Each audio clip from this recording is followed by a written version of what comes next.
వీక్షించేటువంటి ప్రేక్షకుల్లో కన్యా రాశిలో జన్మించినటువంటి వారికి ఈ పరాభవ నామ సంవత్సరంలో ఏ విధంగా ఉండబోతుందో క్లుప్తంగా తెలుసుకునే ప్రయత్నం చేద్దాం. కన్యా రాశి వారికి ఈ సంవత్సరం ఆదాయం 8, వ్యయం 11, రాజ్యపూజ్యం 3, అవమానం 3. గమనించుకున్నట్లయితే ఈ కన్యా రాశి వారికి సప్తమ శని ప్రభావము జాతకరీత్యా యోగము కాదు, అవయోగము కాదు. కాకపోతే అనుకున్నటువంటి ప్రతి పని కూడాను ఆలస్యంగా పూర్తి చేయాలనేటువంటి పరిస్థితులు ఎదురవుతాయి. అంతేకాకుండా ఇక్కడ ప్రధానంగా పోస్ట్‌పోన్‌మెంట్ ఆఫ్ వర్క్ అనేటువంటిది ఎక్కువగా ఉంటుంది. కాబట్టి ఏ పని ఏ రోజుకి ఆ రోజు గనక ముగించుకునే ప్రయత్నం గనక చేసుకున్నట్లయితే ఈ శని ఈ కన్యా రాశి వారికి యోగప్రదుడుగానే మారుతాడు. ఇక తదనంతరం ఈ కన్యా రాశి వారికి షష్టమ రాహు డిసెంబర్ 5వ తారీఖు వరకు ఉన్నటువంటి కారణం చేత ప్రతి పనులలో కూడాను పోటీతత్వంతో ముందడుగు వేస్తూ అన్నిట్లో కార్య విజయాన్ని సాధించుకునే విధంగా మీ యొక్క ప్రణాళిక ఉంటుంది అని చెప్పొచ్చు. తద్వారా అన్ని విధాలుగా ఈ రాహువు అన్ని విధాలుగా శత్రుంజయత్వాన్ని, కార్య అనుకూలతని కలగజేస్తాడు. ఇక 12వ ఇంట కేతు యొక్క ప్రభావం రాహుకి వ్యతిరేకంగా ఫలితాలు ఇచ్చేటువంటి స్థితి అనేటువంటిది ఉంటుంది. కాబట్టి రాహు ఎంత సమర్థవంతంగా మీ యొక్క ప్లాన్ని మీ తెలివితేటలతో మీరు అమలుపరుచుకోవాలనుకుంటారో ఈ కేతు ఇక్కడ వ్యయ స్థానంలో స్థితి పొంది ఉండి ఆ యొక్క అమలుకు వచ్చేటువంటి ఇంప్లిమెంటేషన్ అయ్యేటువంటి పనులలో ఆటంకాలు తరచూ కలగజేస్తుంటాడు. కాబట్టి ఈ కేతు యొక్క అనుగ్రహాన్ని పొందితే చాలు ఈ యొక్క కన్యా రాశిలో జన్మించినటువంటి వారికి ఈ సంవత్సరం అనగా డిసెంబర్ 5వ తారీఖు వరకు సంపూర్ణంగా అనుకూలంగా మారుతాడు. ఇక ప్రధానంగా నైసర్గిక శుభగ్రహమైనటువంటి గురువు దశమ కేంద్ర స్థానంలో స్థితి పొంది ఉన్నటువంటి కారణం చేత మీరు చేస్తున్నటువంటి వృత్తి, ఉద్యోగ, వ్యాపారాల్లో మీ యొక్క అభివృద్ధిని ప్రధానంగా మీకు కీర్తి ప్రతిష్టలు పెరిగే అవకాశం. కాకపోతే ప్రధానంగా బాధక స్థానాధిపతియే దశమ స్థానంలో ఉన్నటువంటి కారణం చేత మీకు ప్రధానంగా అనుకున్నది ఒకటి, జరిగేది ఒకటిగా ఉండే అవకాశం ఉంటుంది. కాబట్టి ఈ యొక్క దశమ గురువు యొక్క సంచార ప్రభావం నుంచి బయటపడాలి అనుకున్నప్పుడు దైవానుగ్రహాన్ని పొందే ప్రయత్నం చేయడం. ఎందుకంటే మే 31వ తారీఖు వరకు కూడాను అనుకూలంగా ఉండదు. కాబట్టి ఇటు రాహు అనుకూలంగా ఉన్నాడు, శని సాధారణంగా యోగిస్తున్నాడు, కేతు అనుకూలంగా లేడు, గురువు అనుకూలంగా లేడు మే 31వ తారీఖు వరకు. తదనంతరం జూన్ 1వ తారీఖు నుంచి అక్టోబర్ 30వ తారీఖు వరకు కర్కాటక రాశిలో సంచారం చేస్తున్నటువంటి కారణం చేత ఇటు రాహువు ఇటు గురువు ప్రధానంగా అన్ని విధాలుగా యోగాన్ని ఇచ్చేటువంటి పరిస్థితి. కాబట్టి ఈ కన్యా రాశిలో జన్మించినటువంటి వారు ఏదైనా పని సాధించుకోవాలి, కొత్త పనులు మొదలు పెట్టుకోవాలి, అనుకున్న పనులలో ముందడుగు వేయాలి, ఆర్థిక పుష్టి జరగాలి, ధనాభివృద్ధి కావాలి, అన్ని విధాలుగా సహాయ సహకారాలు సమాజం నుంచి, కుటుంబం నుంచి, ఉద్యోగం చేస్తున్నటువంటి తోటి సహాయ ఉద్యోగస్తుల నుంచి పొందాలనుకున్నప్పుడు జూన్ 1వ తారీఖు నుంచి అక్టోబర్ 30వ తారీఖు ఉన్నటువంటి మధ్యకాలం ఈ 5 నెలల కాలంలో మీరు ప్రయత్నాలు ప్రారంభించవచ్చు.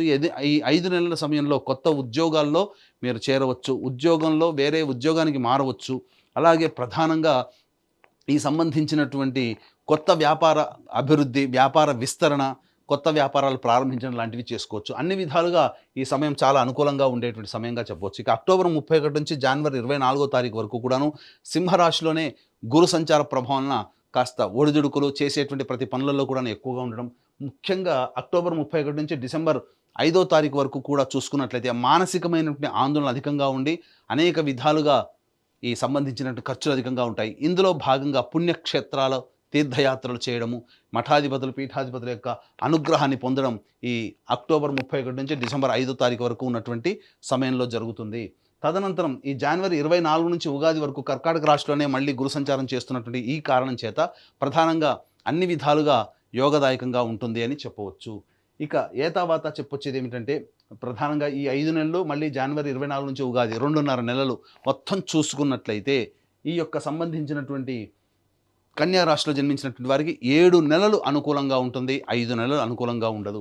కాబట్టి ఈ యొక్క సంబంధించినటువంటి మీ ప్రణాళికలన్నీ కూడా చెప్పినటువంటి శుభ సమయాలు ఉన్నప్పుడు మీరు ప్రణాళికను కనుక మీరు ముందడుగు వేసుకున్నట్లయితే తప్పకుండా మంచి జరిగేటువంటి అవకాశం ఉంటుందని చెప్పవచ్చు. ఇక గమనించుకున్నట్లయితే ఈ యొక్క సంబంధించినటువంటి నిరుద్యోగస్తులకి ఎప్పుడు ఉద్యోగం లభిస్తుంది, అలాగే చేస్తున్నటువంటి ఉద్యోగంలో వేరే సంస్థల్లో ఎప్పుడు మనం ప్రయత్నం చేయవచ్చు, కేంద్ర రాష్ట్ర ప్రభుత్వాలకు సంబంధించినటువంటి ఉద్యోగస్తులకి బదిలీలతో కూడుకున్నటువంటి అలాగే కోరుకున్న చోట బదిలీలు, ప్రమోషన్స్ ఎప్పుడు ఏ సమయంలో లభిస్తాయి, అన్నిటికంటే ముఖ్యంగా కేంద్ర రాష్ట్ర ప్రభుత్వాలలో పనిచేసేటువంటి కాంట్రాక్టర్లకి ఏ సమయంలో బిల్స్ ప్రజెంట్ చేస్తే బిల్స్ పాస్ అవుతాయి, అలాగే కొత్త టెండర్లు చేజింగ్ ఇచ్చుకోవచ్చో మనం క్లుప్తంగా తెలియజేసుకునే ప్రయత్నం చేద్దాం. ప్రధానంగా చూసుకున్నట్లయితే ఈ యొక్క సంబంధించినటువంటి 15 జూన్ నుంచి 16 ఆగస్టు వరకు ఉన్నటువంటి కాలము ఈ కన్యా రాశి వారికి అత్యద్భుతమైనటువంటి కాలముగా చెప్పబడింది. ఈ సమయంలో మీరు ఏదైనా చేయవచ్చు.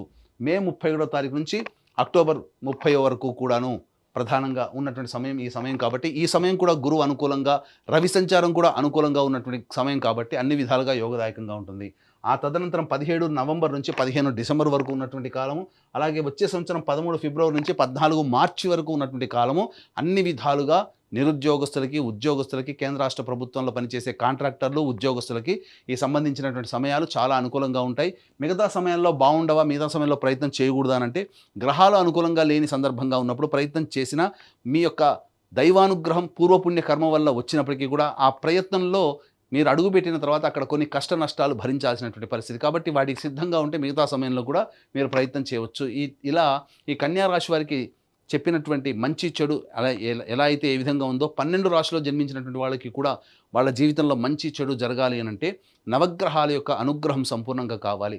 కాబట్టి ఇట్టి నవగ్రహాల యొక్క అనుగ్రహం కోసం మన పీఠమాధ్వర్యంలో ఏప్రిల్ 1వ తారీఖు రోజున సంబంధించి చైత్ర పౌర్ణమి మరియు అత్యంత శీఘ్ర ఫలితాన్ని ఇచ్చేటువంటి హస్త నక్షత్రం ఉన్నటువంటి రోజున జాతకరీత్యా అన్ని రకాల దోషాల నివారణకి సంబంధించి సర్వదోష నివారణ పూజలు హోమాలలో భాగంగా ఏప్రిల్ 1వ తారీఖు సాయంకాలం 6 గంటలకి నవగ్రహ పాశుపత హోమము, అలాగే ఆరోగ్యం కోసం మృత్యుంజయ హోమము, సర్వకార్య జయసిద్ధికి సుదర్శన రుద్ర హోమాలతో పాటుగా ఉద్యోగ, వ్యాపార, ఆర్థిక అభివృద్ధి, దాంపత్య, వివాహ ప్రాప్తి కోసమే లక్ష్మీ మూలమంత్ర సంపుటిత లక్ష్మీ సూక్త హోమాన్ని జరిపించి శక్తిపాతము చేసినటువంటి కరుంగలి మాల ఇవ్వడం జరుగుతుంది. అవకాశం ఉన్నటువంటి వాళ్ళు ఈ యొక్క కార్యక్రమంలో ఏప్రిల్ 1వ తారీఖు రోజున మధ్యాహ్నం 3 గంటల లోపల నమోదు చేసుకునే ప్రయత్నం చేయండి. ఇక గమనించుకున్నట్లయితే ఈ యొక్క కన్యా రాశిలో జన్మించినటువంటి వారికి కుజ సంచారం అనగా 2 ఏప్రిల్ నుంచి 10 మే వరకు ఉన్నటువంటి కాలము ప్రధానంగా ఈ సంబంధించినటువంటి చేస్తున్నటువంటి వృత్తి, ఉద్యోగ, వ్యాపారాల్లో అడ్డంకులు, ఆకస్మికమైనటువంటి ఇబ్బందులు అనేటువంటివి కలుగుతాయి. అలాగే ధనపరంగా నష్టం కూడా ఉంటుంది. మీ యొక్క తోటి వ్యాపారస్తులతో, లేకపోతే జీవిత భాగస్వామి, వ్యాపార భాగస్వాములతో ఎవరితో కలిసి పని చేస్తుంటారో వాళ్ళతో కాస్త వాగ్వివాదాలు వచ్చే అవకాశం ఉంటుంది. 11 మే నుంచి 19 జూన్ వరకు ఉన్నటువంటి సమయం కూడా అనుకూలంగా లేదు. ఇటు గురు అనుకూలంగా లేడు, అలాగే శని కూడా అనుకూలంగా లేకపోవడం, కుజుడు కూడాను అష్టమ స్థాన స్థితి ప్రభావం చేత ప్రధానంగా ఆరోగ్య సమస్యలు వచ్చే అవకాశము, శస్త్రచికిత్సలు జరిగేటువంటి అవకాశం కూడా గోచరమవుతుంది. ధన నష్టం కూడా సూచిస్తుందని చెప్పవచ్చు. 20 జూన్ నుంచి 1 ఆగస్టు వరకు ఉన్నటువంటి కాలము, ఈ సమయము ప్రధానంగా గమనించుకున్నట్లయితే ఈ సంబంధించినటువంటి మీతో పరిచయస్తులు మిమ్మల్ని మోసం చేసేటువంటి అవకాశము గోచరమవుతుంది. అలాగే గృహంలో ప్రశాంతత ఉండదు. ఇంట్లో కంటే బయట ఎక్కువగా ఉండాల్సినటువంటి పరిస్థితి, వాహన ప్రమాదాలు చోటు చేసుకునే అవకాశం ఉంటుంది. ముఖ్యంగా ఆస్తి సంబంధమైనటువంటి విషయాలు చర్చకు వస్తాయి. న్యాయస్థానానికి వెళ్లాల్సినటువంటి పరిస్థితి ఏర్పడుతుంది. ఉద్యోగస్తులకైతే చేస్తున్నటువంటి ఉద్యోగంలో కాస్త చెయ్యని నేరానికి మీ మీద శిక్ష పడేటువంటి అవకాశం గోచరమవుతుంది. 1 ఆగస్టు నుంచి 17 సెప్టెంబర్ వరకు ఉన్నటువంటి సమయం ప్రధానంగా మీరు సంతోషంగా ఉంటారు, కానీ గృహంలో ప్రశాంతత ఉండదు. అలాగే సంబంధించినటువంటి సంతానం మూలకంగా కష్టాలు, నష్టాలు అనేటువంటివి ఉంటాయి. మీలో అత్యుత్సాహం ఉండడం, ఎదుటివారిని చులకనగా చూడడం వల్లనే మీరు ఎక్కువగా కష్ట నష్టాలు కొని తెచ్చుకుంటారని చెప్పవచ్చు.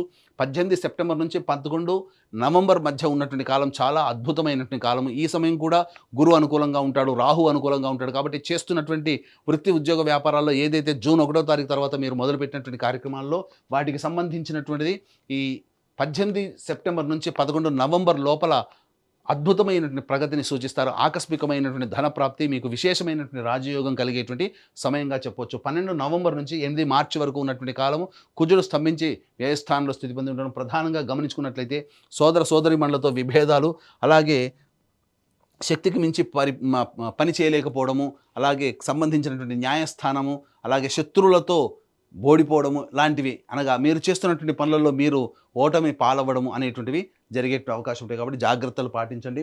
అలాగే ఈ రాశిలో జన్మించినటువంటి విద్యార్థులకి మే 31వ తారీఖు వరకు అనుకూలంగా ఉండదు. కాబట్టి ఈ యొక్క కన్యా రాశిలో జన్మించినటువంటి విద్యార్థుల తల్లిదండ్రులు తమ పిల్లల పట్ల ఎక్కువగా కేర్ తీసుకొని వాళ్ళని ముందడుగు నడిపించాల్సినటువంటి పరిస్థితి. అలాగే విదేశీయానం, విదేశీ విద్యకు సంబంధించినటువంటి ప్రయత్నాలు ఏవైతే ఉన్నాయో అవన్నీ కూడాను ఈ జూన్ 1వ తారీఖు నుంచి అక్టోబర్ 30వ తారీఖు వరకు ఉన్నటువంటి సమయం. ఆ సమయంలో మీరు విదేశీ విద్యకి మీరు ఖచ్చితంగా వెళతారు. అలాగే విదేశాల్లో ఉన్నటువంటి వాళ్ళకి కూడా ఈ సమయం చాలా అనుకూలము. ప్రధానంగా H1B కాంట్రాక్టులు మళ్ళీ పొడిగించబడము, కొత్త కాంట్రాక్ట్స్ రెన్యువల్స్ అవుతూ ఉండడము, కొత్త జాబులు సంపాదిస్తుండడం విదేశాల్లో ఉన్నటువంటి వాళ్ళకి అనుకూలంగా ఉంటుందని చెప్పవచ్చు.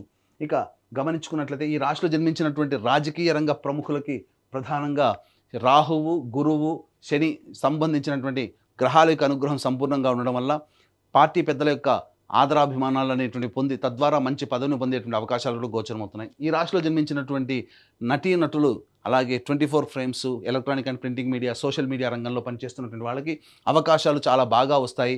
ప్రధానంగా మీ పేరు ప్రతిష్టలు పెరిగే పాత్రలు పోషించడం, తద్వారా భవిష్యత్తులో వీటికి సంబంధించినటువంటి ఫలితము వచ్చే సంవత్సరం జనవరి 24 నుంచి ఉగాది లోపల మీరు పొందుతారు. అవార్డులు సొంతం చేసుకుంటారు. ధనాన్ని కూడాను చక్కగా పెంపొందించుకుంటారు. నూతన నటీనటులకి మంచి అవకాశాలు లభిస్తాయని చెప్పవచ్చు. ఇక ఈ రాశిలో జన్మించినటువంటి రైతులకైతే ఎవరైతే ఉన్నారో వాళ్ళకి మొదటి పంట కంటే రెండవ పంట చాలా అద్భుతంగా మీకు దిగుబడి, రాబడి అనేటువంటిది కలుగుతుంది. కౌలుదారులు మాత్రం సంతోషంగా ఉంటారు. అన్ని రకాల రుణాల నుంచి విముక్తులు అవుతారని చెప్పవచ్చు. ఇక ఈ రాశిలో జన్మించినటువంటి క్రీడా రంగంలో ఉన్నటువంటి వాళ్ళకి మాత్రం అద్భుతమైనటువంటి విజయాలు సొంతం చేసుకుంటారు. మీరు కలలు కన్నటువంటి వాటికి వెళ్ళడానికి, ఎక్కడికైతే వెళ్ళి మీ ప్రదర్శన చెప్పాలి, చూయించాలి అని అనుకుంటారో వాటికి సంబంధించినటువంటి ప్రోత్సాహకాలు లభించడం, తద్వారా భవిష్యత్తులో అవార్డులు, రివార్డులు సొంతం చేసుకునే అవకాశం, మీ మీద నమ్మకం పెట్టుకున్నటువంటి వాళ్ళకి మంచిగా చక్కగా సమాధానం చెప్తారు. అన్ని విధాలుగా అనుకూలంగా ఉంటుంది క్రీడాకారులకని చెప్పవచ్చు. ఇక ప్రధానంగా గమనించుకున్నట్లయితే ఈ రాశిలో జన్మించినటువంటి స్త్రీలకి ప్రధానంగా మీరు అనుకున్న విధంగా మీ యొక్క జీవితం ఉండబోతుంది. గతంలో కంటే కూడా ఈ సంవత్సరం చాలా అద్భుతంగా మీ పట్ల ప్రేమ, ఆదరాభిమానంతో కుటుంబ సభ్యులు ఆదరిస్తారు. కోల్పోయిన చోటే గౌరవ, కీర్తి, మర్యాదలన్నీ కూడా పొందుతారు. అలాగే సమాజంలో మీ మీద సంబంధించి మీరు అభివృద్ధిని చూసి మీ మీద బురద జల్లి మీకు వ్యతిరేకంగా మీకు వెన్నుపోటు పొడిచేటువంటి వ్యక్తులు ఎక్కువగా ఉంటారు. కాబట్టి వాళ్ళ పట్ల ఒకంత ఆలోచనతో, దృక్పథంతో ముందడుగు వేయండి. విలువైన వస్తువులు, ఆభరణాలు కొనుగోలు చేస్తారు. గృహోపకరణాలన్నీ కూడాను చక్కగా సమతీర్చుకుంటారు. మీకు వాహన యోగం అనేటువంటిది ఈ యొక్క రాశిలో జన్మించినటువంటి వారికి ఉండబోతుంది. సంతానం కాని మహిళలకి సంతాన ప్రాప్తి అనేటువంటిది ఉండబోతుంది. ఇక గమనించుకున్నట్లయితే ఈ రాశిలో జన్మించినటువంటి స్త్రీ పురుషులకి వివాహము జరిగి చక్కగా దాంపత్య జీవితంలో కొనసాగుతారు. అలాగే అక్టోబర్ 31 నుంచి జనవరి 24 వరకు ఉన్నటువంటి సమయము, ఈ సమయంలో కాస్త మానసిక ఆందోళన ఎక్కువగా స్త్రీ పురుషులకు ఉంటుంది.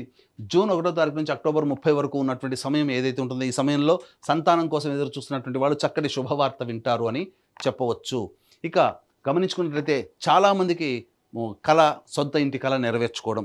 ఈ సొంత ఇంటి కళ అనేటువంటిది ఎప్పుడు సంప్రాప్తమవుతుంది? ప్రధానంగా మీరు కనుక ప్రయత్నం చేస్తే జూన్ 1 నుంచి అక్టోబర్ 30 లేదా వచ్చే సంవత్సరం జనవరి 24 నుంచి ఉగాది లోపల మీకు సొంత ఇంటి కళ నెరవేరబోతుందని చెప్పవచ్చు.